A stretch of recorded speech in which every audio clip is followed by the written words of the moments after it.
오늘 성경 말씀은 사울의 이야기입니다. 사울. 그가 왕이 될 때에 얼마나 멋있느냐면 사무엘상 9장 2절에 이스라엘 자손 중에 그보다 더 준수한 자가 없었더라. 여러분, 원래 이스라엘은 인간 왕이 필요 없습니다. 하나님이 진정한 왕이셨습니다.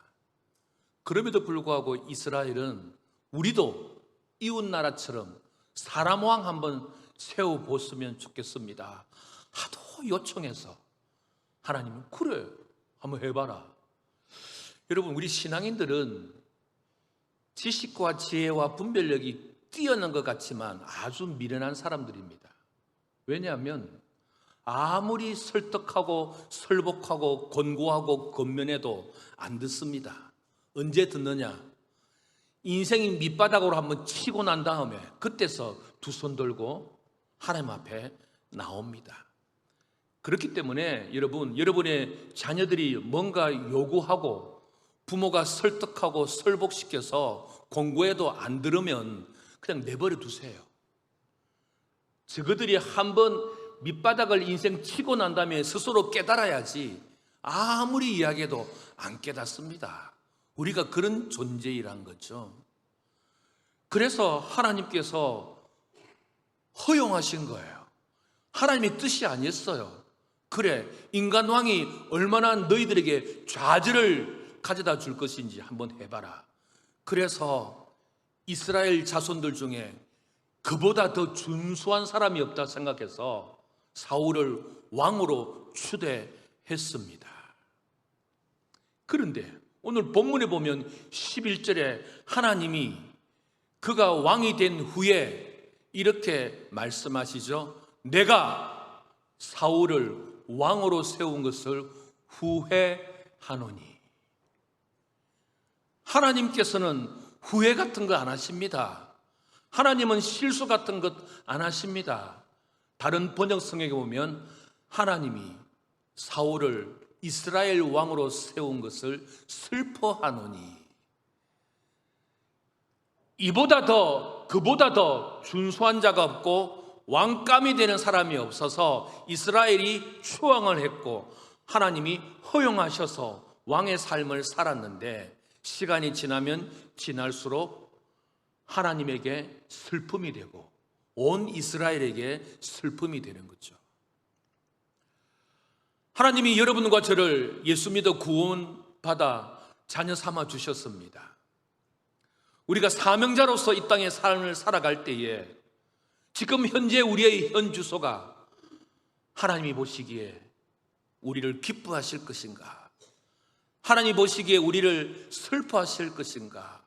여기 있는 민 목사를 목사로 세운 후에 하나님이 슬퍼하신다면 얼마나 안타깝겠습니까? 여러분을 부곡교회 중직자로, 성도로, 여러분의 가정의 부모로, 세상 속에 크리스찬으로 세워주셨는데 하나님이 영적으로 진단할 때에 하나님이 슬퍼하는 존재라면 얼마나 하나님 마음 아프시게 하는 겁니까?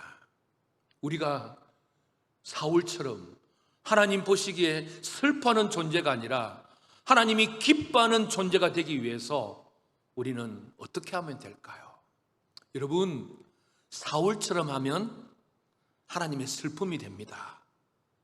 사울처럼. 그러나 사울과 반대로 하면 됩니다. 사울과 반대로 하면 하나님의 기쁨이 될 뿐만 아니라 사람의 기쁨이 됩니다. 우리가 하나님의 기쁨이 되기 위해서 어떻게 해야 될까? 성경 속으로 들어가 보려고 합니다. 11절 우리 함께 읽을까요? 내가 사울을 왕으로 세운 것을 후회하노니 그가 돌이켜서 나를 따르지 아니하며 내 명령을 행하지 아니하였음이라 하신지라. 사무엘이 근심하여 온 밤을 빨리 넘어가 버렸네요. 사무엘이 근심하여 온 밤을 여호와께 부르짖으니라. 아멘. 사울이 실패한 이유, 사울이 하나님의 근심이 된 이유, 오늘 성경은 이렇게 말씀합니다. 그가 돌이켜서 나를 따르지 아니하며. 사울이 돌이켜서 하나님을 따르지 아니했습니다. 그래서 사울은 실패했습니다. 우리가 하나님을 기쁘시게 하기 위한 첫 번째 원칙, 이 믿음의 길 끝까지 가셔야 됩니다. 믿음의 길 힘들다고 어렵다고 속상하다고 서운하다고 그만둬버리면 하나님의 슬픔이 됩니다. 사울 가다가 안 갔습니다. 처음에는 하나님을 따르는 듯 했으나 자기가 왕이 되니 자기 위에 아무도 없었습니다. 그래서 하나님을 따르는 길을 돌아서고 하나님을 따르지 않는 인생을 살았습니다. 그래서 사울은 하나님의 슬픔이 되었습니다. 여러분, 우리가 하나님의 기쁨이 되는 것 어렵지 않습니다. 오늘 하나님께서 말씀하고 있지 않습니까? 가던 길 계속 가라. 힘들다고 어렵다고 속상하다고 서운하다고 아무도 내 편이 없다고 중얼중얼 하지 말고 끝까지 가라. 네가 하나님을 믿기로 작정했느냐? 네가 하나님 그분만을 구주로 믿기로 소원하느냐? 네가 부곡교회에서 성도들의 투표에 의해서 장로가 되고 권사가 되고 주일학교 교사가 되고 각 기관의 임원이 되었느냐? 그러면 그 서약한 대로 그 믿음대로 끝까지 가라. 안 가겠다고 말하지 말고 못하겠다고 말하지 말고 가는 길 가라. 여러분, 가기로 작정하면 하나님이 도와주십니다. 가기로 결심하면 하나님이 천군 천사를 통하여 우리 곁에서 동행해 주십니다. 제가 아는 목사님에게 직접 들은 이야기입니다. 목사님의 친구의 딸이 결혼을 한다 해서 멀리 가지는 못하고 피로연에 참석했습니다. 그래서 동시에 여러 피로연이 넓은 홀에서 있었는데, 그래서 친구 딸의 결혼식이니까 목사님들이 다 같이 모여서 예배는 아니고 식사 기도하고 먹으려고 하는데, 어떤 중년의 신사가 의자를 팍 치고 일어나면서 이야, 예수 믿는 남자들 무슨 재미로 사는지 몰라. 담배를 피나 술은 먹나 계집질은 하나 노름은 하나. 아이고, 예수 믿는 남자들 정말 불쌍해. 툭 치고 나가버렸대요. 그랬더니 한 분 목사님이, 사장님 사모님 이리 오보소. 내가 하나 물어보겠소. 당신의 딸이 시집 갔는데 당신의 사이가 툭하면 당신의 딸을 폭력으로 행사하고 툭하면 노름하고 담배 골초고 그리고 바람 피우면 당신은 좋겠어? 그런데 그건 아니고 무슨 말입니까? 특별히 오늘 예배 전에 우리 장로님 몇 분하고 담소를 나누는데요, 오늘 이 자리에 여러분 계시는 것 너무나 감사합니다. 축복합니다. 예수 믿는 이 삶 중간에 중단할 수도 있었습니다. 저는 부곡교회를 잘 모릅니다. 교회의 역사가 70년 정도 되면 수많은 풍당이 있었습니다. 그래서 교회를 떠날 수도 있었고, 아니 예수를 떠날 수도 있었는데도 불구하고 떠나지 아니하고 이 믿음을 이 자리에 지켜주신 것, 뭐 여성도들은 다 모르겠어요. 여자가 아니니까. 우리 남자 성도들은 이 남자 성도로서 사회 속에서 이 조직 문화 하는 것이 얼마나 힘듭니까? 술, 담배, 노름, 색, 이것이 없으면 그 사회 속에서 함께 살지 못하는데 그것을 다 멀리하고 주만 바라보는 이 삶이 얼마나 귀한 겁니까? 하나님께서 가장 기뻐하시는 것은 사명자의 삶을 끝까지 가는 것입니다. 그래서 이 길 끝에서 주님을 만나 보는 것입니다. 그것이 바로 하나님을 기쁘시게 하는 것입니다. 저는 우리 부곡교회 우리 모든 성도님들이 우리 목사님을 중심으로 해서 당회를 중심으로 해서 이 믿음 끝까지 가게 될 수 있기를 주님 이름으로 축원합니다. 그런데 마귀와 사탄과 귀신은, 우리는 이렇게 말합니다. 사마귀. 사탄과 마귀와 귀신은 우리로 하여금 끝까지 가지 못하게 합니다. 어떻게 하든지 주저앉게 만듭니다. 어떻게 하든지 다른 길로 가게 만듭니다. 사람을 통해서, 상황을 통해서, 환경을 통해서, 그러나 거기에 굴복하면 음부의 권세에 교회가 무너지고 개인의 교회가, 개인의 성전이 무너지게 되는 것입니다. 이 믿음의 길을 시작했으니 이 믿음의 경주가 끝나는 그날까지 믿음의 경주를 잘 할 수 있게 되기를 주님의 이름으로 축복합니다. 두 번째, 여러분, 사울은 처음은 하나님을 따르는 길을 갔습니다. 그런데 시간이 지나면 질수록 하나님을 따르지 아니하고 돌이켰습니다. 왜 돌이켰을까요? 그 이유는 성경은 이렇게 말합니다. 11절 한 번 더 읽겠습니다. 11절, 내가 사울을 왕으로 세운 것을 후회하노니 그가 돌이켜서 나를 따르지 아니하며 내 명령을 행하지 아니하였음이니라. 사울이 가는 길을 돌이켜 하나님을 따르지 않았던 이유, 그것은 바로 하나님의 명령을 행하지 아니했기 때문에 그렇습니다.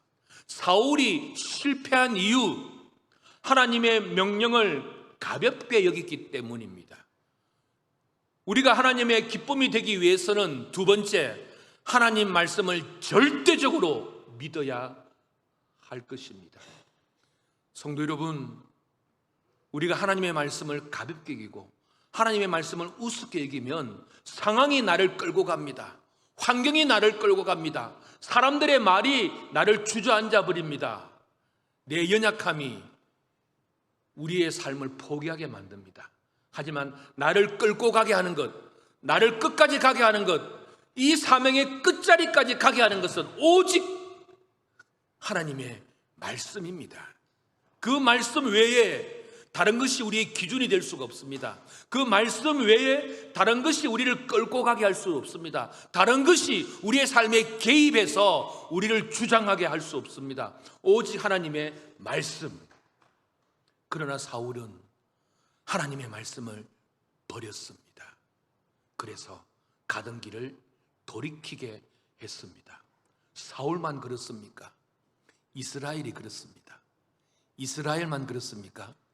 여기 있는 여러분과 저도 그렇습니다. 하나님께서 선지자 입을 통하여 말씀하셨습니다. 이스라엘아 돌아와라. 나에게로 돌아오라. 나를 예배하라. 그랬더니 이스라엘이 뭐라고요? 하나님, 우리가 언제 하나님을 떠났습니까? 우리가 언제 하나님을 버렸습니까? 꼬박꼬박 하나님을 예배하고 하나님을 제사 드렸습니다. 우리 하나님 안 떠났어요. 맞습니다.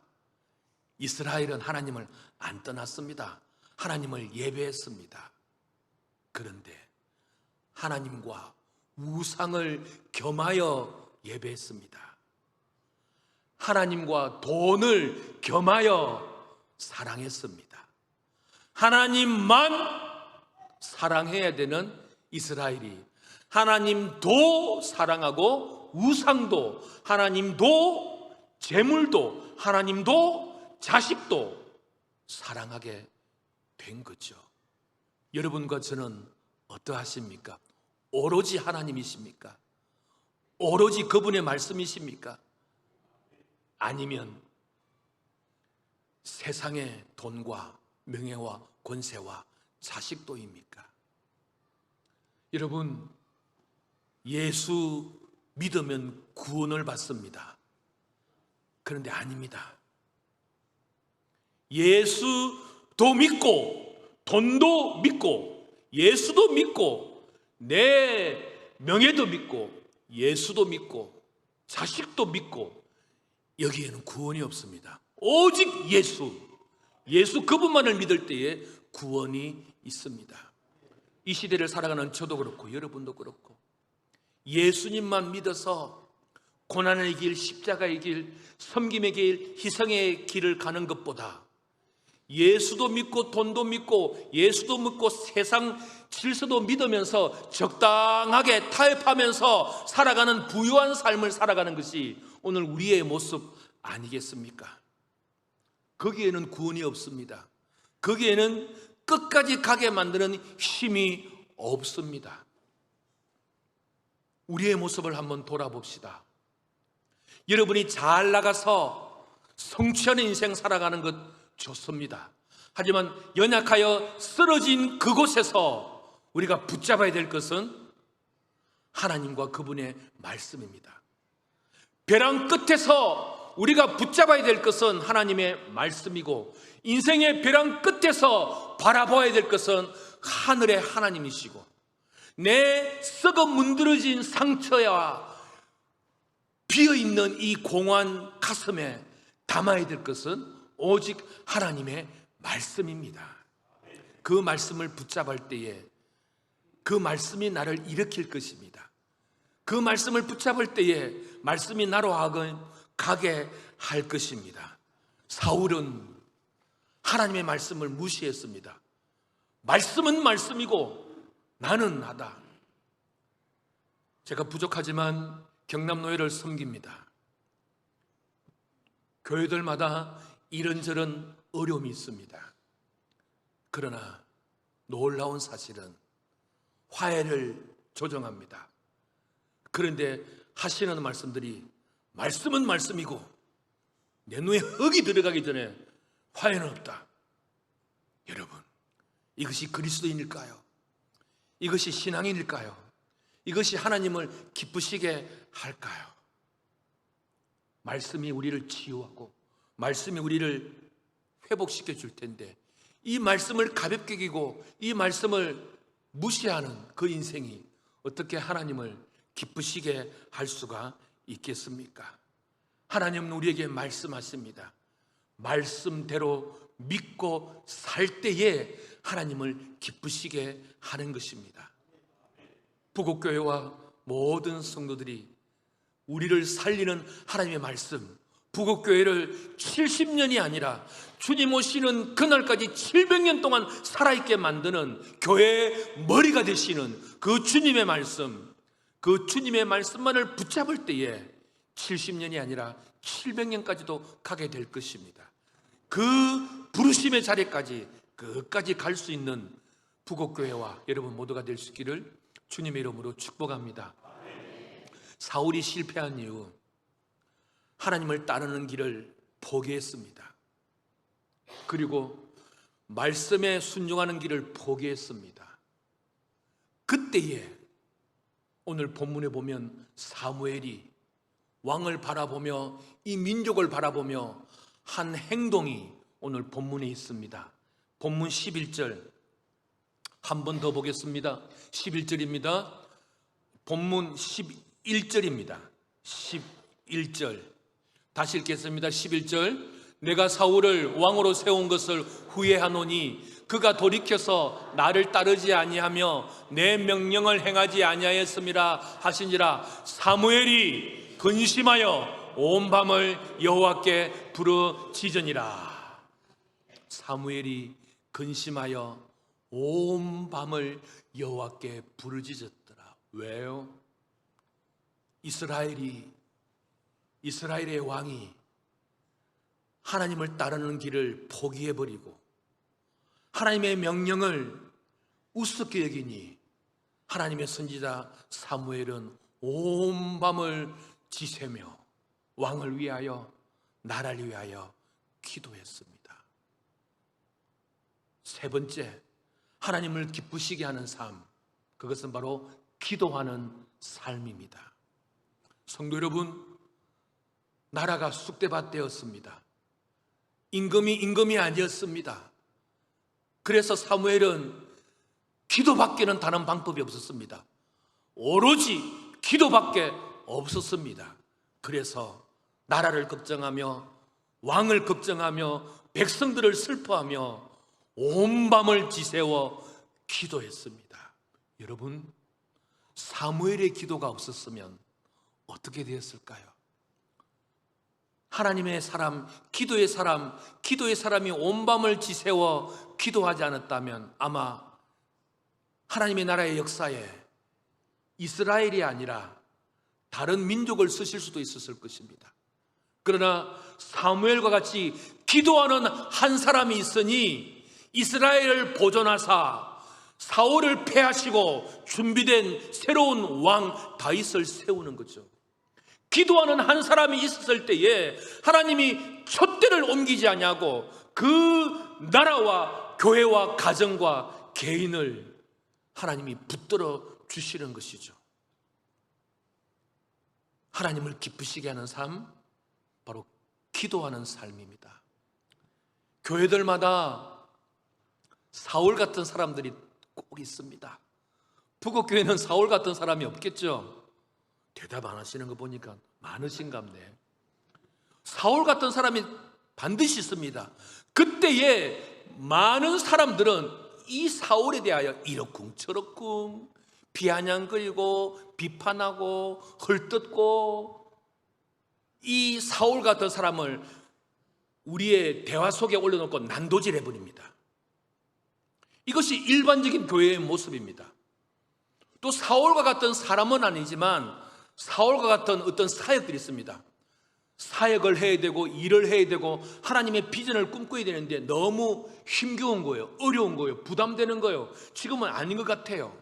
그래서 이런 사역과 이런 비전과 이런 꿈들을 가지고 할 수 없다, 못한다, 안 된다, 지금은 안 된다, 다른 교회는 이런 거 있는데 왜 우리 교회는 이런 건 없느냐, 이렇게 반응하는 것들이 일반적인 교회의 모습입니다. 여러분, 이렇게 해서는 교회를 살릴 수가 없습니다. 문제를 해결하는 방법, 오직 기도입니다. 문제가 있습니까? 기도부터 시작해야 됩니다. 그런데 우리는 문제가 있으면 기도는 안 합니다. 자기의 생각을 가지고 주변 사람 동의를 받고 주변 사람 마음 맞는 사람끼리 이 문제를 긁어부스럼 확대시킵니다. 그러나 그것으로는 문제 해결되지 않습니다. 마태복음 18장에 보면 내 형제가 범죄하거든, 그러면 내 형제가 범죄하거든, 내 형제가 사울 같은 형제가 공동체에 있거든, 사울같이 부담되는 사역들이 교회 안에 있거든, 사람에게 말하지 말고 여러분 하나님께 말하십시오. 두세 사람이 모여서 소뚜껑 깨지고 접시 깨지는 세상 사람들처럼 그렇게 하지 마시고, 두세 사람이 모이면 사람에게 말하는 것을 멈추고 하나님께 말하십시오. 이 상황과 이 문제를 가지고. 그리고 문제 해결의 처음은 오직 기도입니다.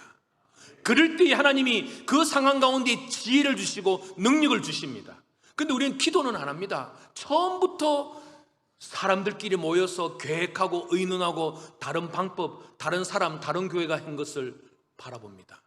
그러면 거기서 거기입니다. 그러나 문제 해결 방법에 가장 먼저 기도부터 시작합니다. 기도부터 시작하면 기도하는 중에 지혜를 주십니다. 기도하는 중에 길을 보여주십니다. 기도하는 중에 그것을 뛰어넘을 수 있는 능력을 보여주시는 겁니다. 여러분의 기도 생활을 한번 점검해 보십시오. 우리의 기도 생활을 한번 점검해 보십시오. 자칭 잘 나간다고 하는 분들은 기도의 시간이 짧아집니다. 무화꽃이 피었습니다. 빨리 가서 잘 되는 인생 돈 벌어야죠. 빨리 가서 자식 농사 지어야죠. 그래서 그런 사람들에게 기도는 짧습니다. 깊이 있는 기도가 아닙니다. 그러다 보니까 인간적인 계획과 인간적인 생각으로 일 처리, 문제 해결을 해버립니다. 그러면 골든타임을 놓쳐버립니다. 처음부터 문제 해결의 방법으로 기도부터 시작하면 하나님이 이 모든 상황 가운데 감당할 수 있는 지혜와 능력을 주시는데, 인간적인 모든 방법을 다 쓰고 난 다음 주님 앞에 가지고 오니까 골든타임을 놓쳐버리는 것이죠. 이사야 37장에 보면 아수르의 대국이 남유다를 공격해 옵니다. 그럴 때에 아수르 왕이 편지를 보냅니다. 반드시 너희 나라는 내가 공격할 거야. 당신의 나라는 반드시 초토화될 거야. 그래서 대신들을 통하여 조서를 유다의 히스기야 왕에게 보냅니다. 그래서 37장에 보면 히스기야가 그 편지를 여호와의 전 앞에 두고 히스기야가 이렇게 기도합니다. 여호와의 전에 그 글을 여호와께 펴고 여호와여 귀를 기울이소서, 여호와여 보시옵소서, 눈을 뜨고 보시옵소서, 여호와여 들으시옵소서. 무슨 말입니까? 초강대국 아수르가 공격해 옵니다. 조서를 통하여 선전포고했습니다. 그때에 히스기야는 그 조서를 하나님의 전 앞에 내려놓고 여호와여 귀를 기울이소서, 여호와여 보시옵소서, 여호와여 들으시옵소서. 문제 해결의 처음을 하나님께로 하는 거죠. 사랑하는 부모님 되신 여러분, 우리의 자녀들에게 문자가 옵니다. 카톡이 옵니다. 이런 어려운 문제를 가지고 부모가 해결하려고 하지 마시고 가장 먼저 주의 전에 나와 하나님 보시옵소서. 자녀에게 이런 연락이 왔습니다. 이런 어려움이 있습니다. 제가 해결할 수 없습니다. 하나님 보시옵소서. 불쌍히 주시옵소서. 계약을 준비하고 있습니다. 계약서를 갖다 놓고 하나님 보시옵소서, 들으시옵소서, 불쌍히 주시옵소서. 카드빚이 막 몰려옵니다. 대출의 이자가 막 쌓여집니다. 하나님, 제가 실수했습니다. 제가 잘못 살았습니다. 하나님 이것 좀 보시옵소서. 어찌 안 되겠습니까? 병원 가서 검사했습니다. 진단서가 나왔습니다. 결과가 나서 하나님 내 몸이 무너지고 있습니다. 이 수치 좀 보시옵소서. 문제 해결에 가장 먼저 하나님께 가지고 나오는 거죠. 그럴 때에 하나님께서 일하시기 시작합니다. 기도한 대로 갑니다. 기도한 대로 자식이 가고 기도한 대로 교회가 갑니다. 기도는 안 하고 우리 인간적인 방법을 동원하게 된다면 하나님은 일하실 수가 없습니다. 기도는 요란한 사역이 아닙니다. 기도는 보이지 않는 사역입니다. 그러나 우리가 기도할 때에 교회를, 성도를 섬기는 것이고 우리가 기도할 때에 하나님의 동역자의 삶을 살아가게 되는 것입니다. 저는 부곡교회가 문제가 없기를 바랍니다. 그러나 문제가 있다면 지금까지는 어떤 방법으로 문제를 해결했는지 몰랄지라도 이제부터라도 그 문제를 해결하는 방법은 오로지 기도로 시작하십시오. 그럴 때 하늘의 지혜가 임할 것입니다. 넘지 못할 산은 없을 것입니다. 건너지 못할 강도 없을 것입니다. 하나님의 능력을 경험하게 될 것입니다. 기도함으로 말미암아 문제를 해결해 나가서 기도할 때에 피할 길을 열어주십니다. 우리 교회에 어떤 재정적인 펑크가 난 분이 있습니다. 주님 앞에 기도할 때에 하나님께서 만날 사람 만나게 하셨습니다. 만나게 될 사람 만나게 했더니 그분들이 도움을 받아가지고 재정적인 펑크 난 것을 잘 극복했습니다. 비슷하지만 다른 말입니다. 어떤 문제가 있을 때에 바로 사람에게 찾아가면 그 사람이 우리에게 도움이 되지 않습니다. 그러나 기도하는 가운데에 하나님께서 만날 사람 만나게 하십니다. 그럴 때에 하나님이 도우시는데 어떻게 해요? 그 사람의 마음을 움직여서 재정적인 펑크 난 것을 채워주시는 것이죠. 기도할 때에 하나님이 인도해 주셔서 그 사람을 만나게 될 때에 그 사람이 이 어려움을 해결해 줄 수 있는 길을 제시해 주게 되는 것입니다. 부곡교회가 하나님의 기쁨이 되기 위해서는 문제가 생겼을 때뿐만 아니라 문제가 없을 때에 기도하는 교회가 되어야 할 것입니다. 교회는 내 집은 기도하는 집이 되어야 됩니다. 교회가 기도하는 집이 아니라 다른 교회가 된다면 주님께서 진노하실 수가 있습니다. 저는 기도합니다. 제가 섬기는 교회가 박물관 관장과 같은 목사님이 되지 않게 해주세요. 박물관 관장은 월화수목금 조용히 유튜브 하다가 놀다가 주말만 되면 오는 손님을 맞이합니다. 박물관에는 주중에는 사람들이 없습니다. 주말만 많습니다. 여러분, 산에 있는 사찰 절에 한번 가보신 적 있으십니까?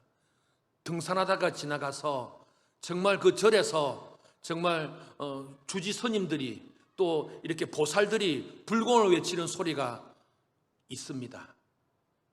경내 밖으로 들려옵니다. 그런데 대성전 안에 들어가 보면 사람은 없습니다. 사람은 없고 녹음기를 틀어놓은 거예요. 앞으로 우리의 교회가 기도하는 집이 아니라 교회의 기도 소리가 사라지게 됩니다. 교회의 찬송 소리가 사라집니다. 그러면 교회의 역사는 반복되어 유럽의 교회처럼 될 수 있습니다.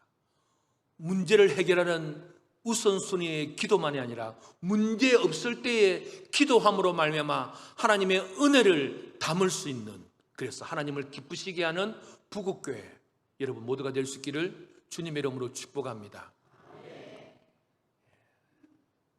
세 번째까지만 있는 줄 아셨죠? 네 번째도 있습니다.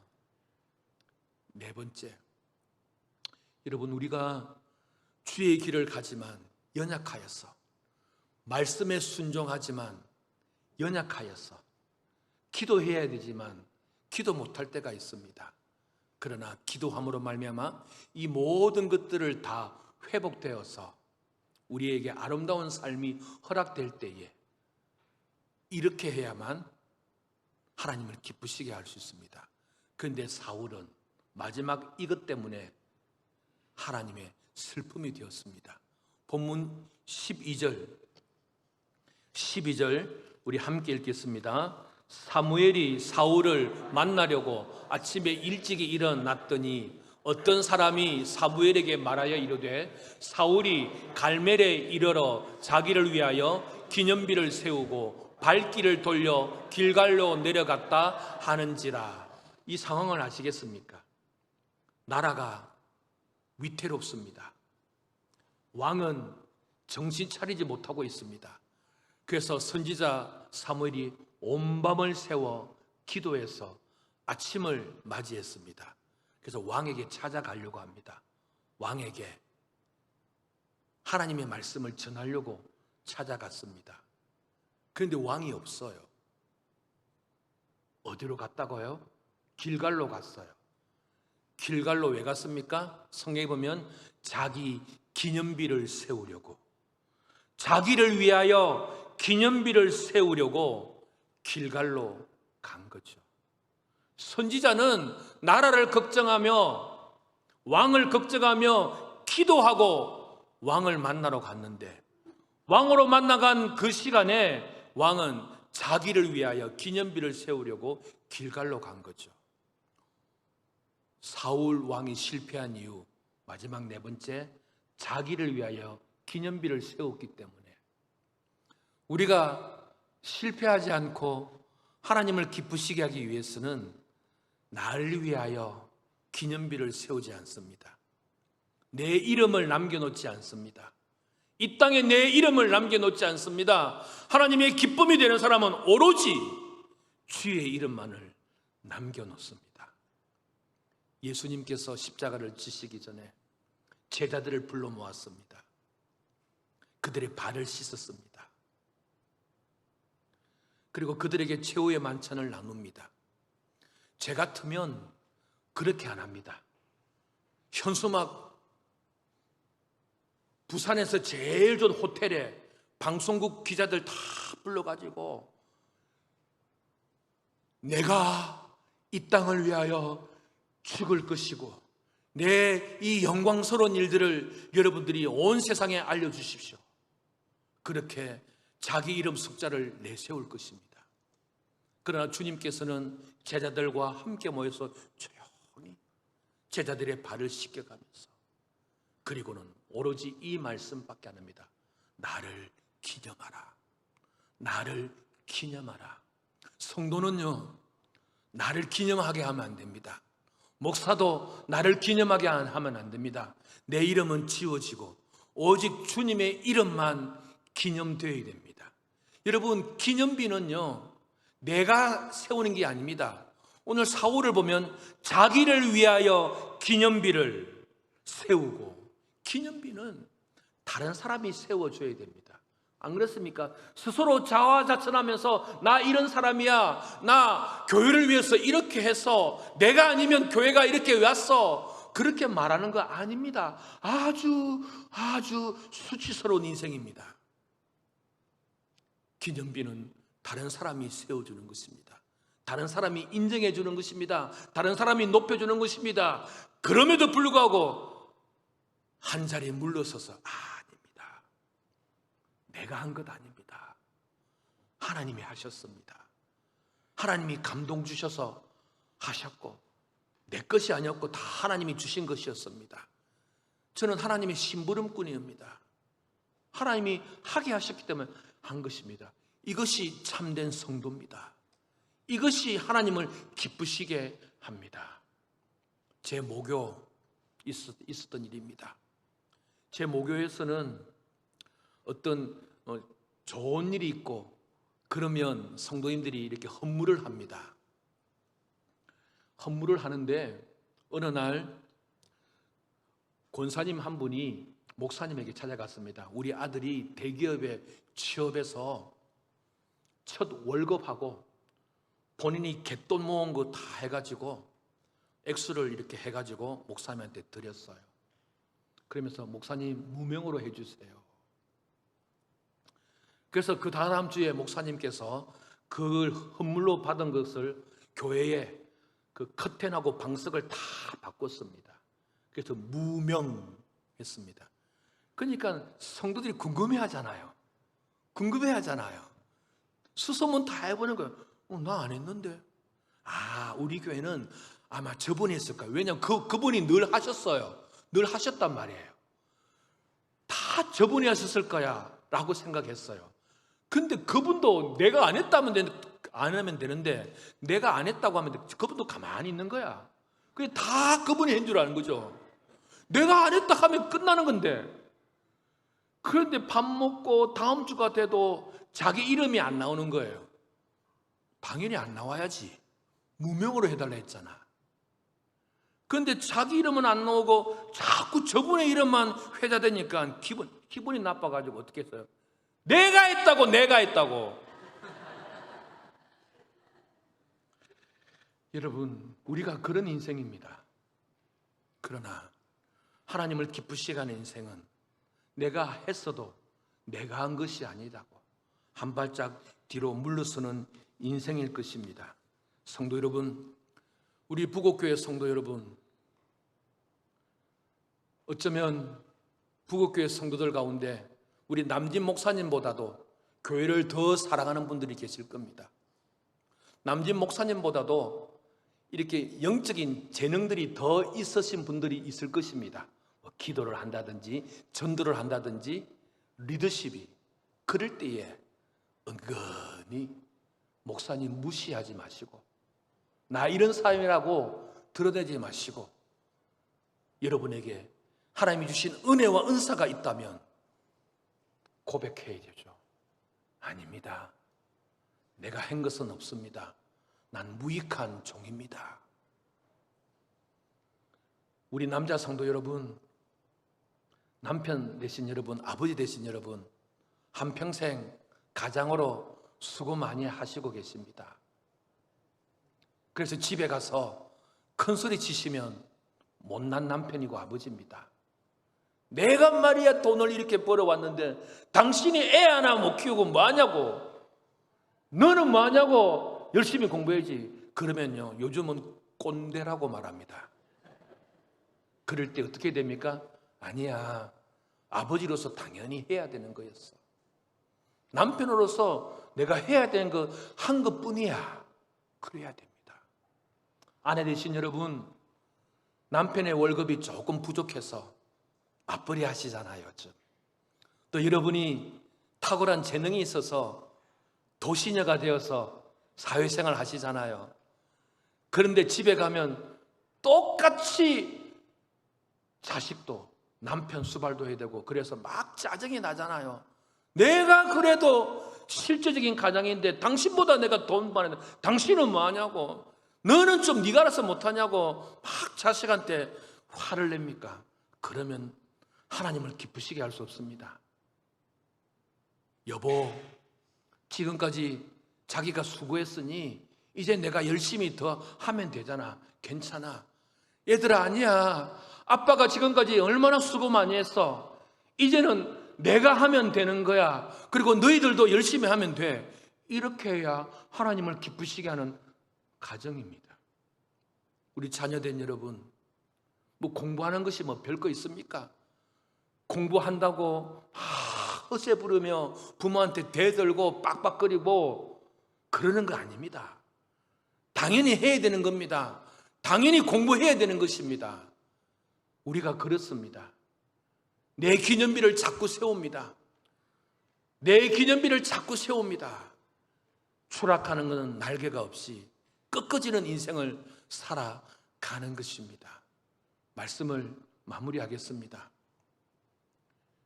부곡교회 우리 모든 성도들이 부곡교회가 하나님을 기쁘시게 하는 교회가 되었으면 좋겠습니다. 이 믿음의 길, 힘들고 어려워도 끝까지 가십시오. 다른 사람 보지 마시고, 다른 상황 보지 마시고, 다른 것에 흔들리지 마십시오. 믿음의 길을 끝까지 가게 하기 위해서는 오로지 하나님의 말씀에 집중해야 됩니다. 말씀을 읽으십시오. 말씀을 들으십시오. 말씀을 가까이 하십시오. 그런데 우리에게는 말씀보다는 유튜브를 가까이 할 수 있는 기회가 너무 많습니다. 쇼츠를 가까이 할 기회가 너무 많습니다. 유튜브와 쇼츠를 봐서는요, 절대 이 믿음의 길 끝까지 못 갑니다. 가다가 포기하게 만듭니다. 여러분, 믿음의 길을 끝까지 가게 하고 말씀을 붙잡고 살아가는 일이 힘들고 어려워서 쓰러지도 괜찮습니다. 쓰러진 그곳에서 온 밤을 지새워 기도하시면 됩니다. 문제 속에서 기도함으로 문제를 해결하시면 됩니다. 그리고 아름다운 결산을 이루었습니다. 아름다운 열매를 가졌습니다.